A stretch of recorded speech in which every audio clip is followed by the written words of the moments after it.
Here you and I are discussing the importance of deindustrialization as a factor accounting for the disadvantaged status of African Americans persisting into the 21st century. And we have rather different points of view on that. Amen. Now, the last time I checked, what students are being taught in universities about race is still the same old business about the factories moving away, William Julius Wilson. We read Savage Inequalities by Jonathan Kozol with the myth that the reason that schools in minority communities don't do well is because they're not given enough money. It's that same sort of litany, and I don't think that a student would be hearing about, nor do I think that a grad student is encouraged to study, say, prisoner reentry efforts. Which ones work, which ones don't? And how we're going to work on this? Is there really a dominant strain? Well, dominant, I don't know. I mean, what I can tell you is that I teach an undergraduate class on crime and punishment here. Mm-hmm. I'm very interested in prisons. I gave the Tanner Lectures in Human Values at Stanford earlier this year on this subject. I write books too, and I'm going to be writing about this. I mean, we spend a lot of time talking about prison reentry issues. I bring people into the classroom who work in, nonprofits around here in Providence and in other places. Mm-hmm. I bring in former prisoners to talk to these people. I bring in prison guard union and prison administration officials to talk to them about what's actually going on. That perspective is out there on the vine. I think so more and more. And Bill, I'm saying it's at Brown. That's the point I want to make, is that the kids who are coming to the liberal bastion of Ivy League political correctness are getting that in their class. In your particular classroom, and because you are brilliant, you have sense enough to do that. On the other hand, let me simply observe that the economic transformation of manufacturing that begins with factories moving out of the center cities and into the metropolitan area, out of the Northeast and Midwest and to the south of the United States, and then ultimately offshore. Right.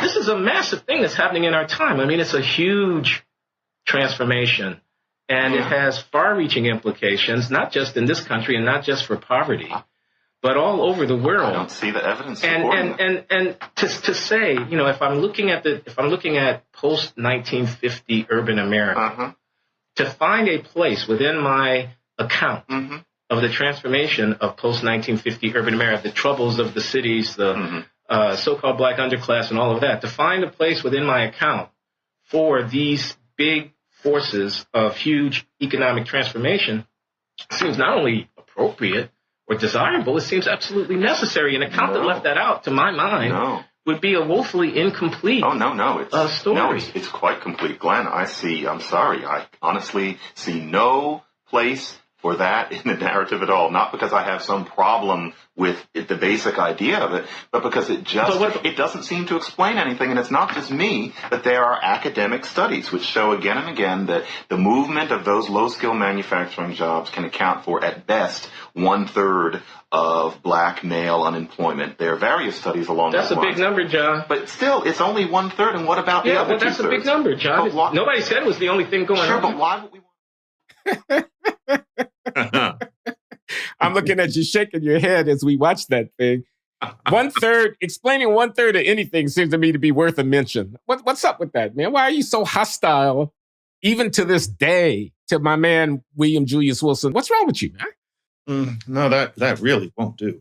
And it's not that I don't have great respect for Professor Wilson, but it underestimates what people do when work disappears, not only intuitively, but in terms of the facts. And so, for example, the 1/3, I got that actually partly from something that you wrote. And it's one thing to say that didn't help. Like if it was 1/3, then the proper phrase is, it didn't help that low-skill jobs moved away. But as you and I both know now, as well as we did in 2007, that is often discussed as if it was basically the only thing worth talking about. There was this great injustice. These factory jobs moved away and black communities went to hell and there was nothing anybody could do. So part of it is the way it's spoken about. And I'll say again, the amount that it mattered justifies saying only it didn't help that.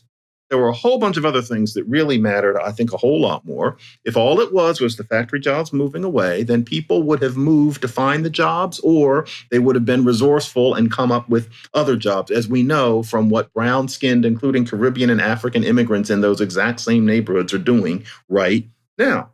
So what did happen? Is it culture? If it's not the structure of economic opportunity? That's a question. It was two things. It was, and you and I have always disagreed about this, and there's major room for it at this point, which is I think the change in welfare laws was seismic in shaping incentives among people. And I think that then there was the more elusive thing, the cultural change, where you go from 1960, which is we're going to make the best of the worst, to 1970, which is it isn't fair that it's the worst, and so society has to change around us. And so there was that new fist in the air idea, but not fist in the air, because Malcolm X was about doing our best and basically leaving white people completely out of the equation. But there was this new idea that our job is to change society instead of dealing with what it's presented. You've still got that in the ferocious resistance to changing racial preferences, for example.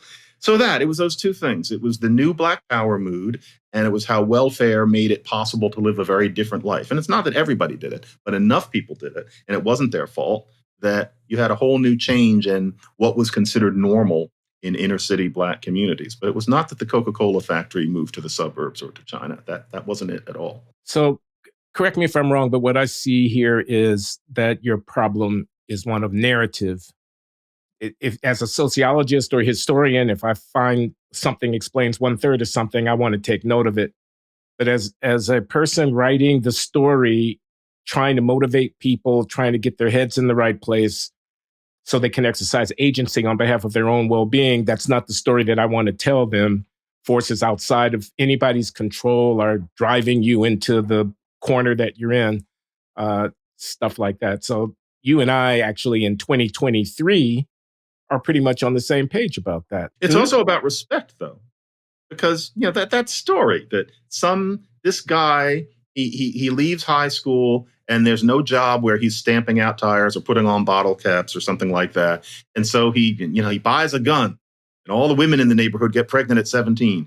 What kind of people are those? I don't like that story for that reason too. I find it disrespectful, or from a Black person, I find that it paints us as having very low expectations. The idea that the Black lawyer and the Black doctor move out of the ghetto, and therefore their next door neighbors who are poorer start shooting each other and having babies at 16 because the middle class people were role models. That doesn't make any sense. That's not how poverty works. I just find these things to be very depressing portraits of people I knew, including my middle class parents who moved out of the ghetto. It's just, I don't like it. Some of it's visceral. Yeah. Respect. I mean, we're on the same page today about that. Respect and dignity, which would be the foundation for genuine equality, where you're not a client being patronized by pitying white people, but instead you are a full-grown man standing on your own 2 feet, or woman, with your back straight and your shoulders back, taking care of your own business as best you can. And a decent society would try to support and help you, but it wouldn't give you an excuse to lay down and give up. Right. Yeah, we agree there. That's right.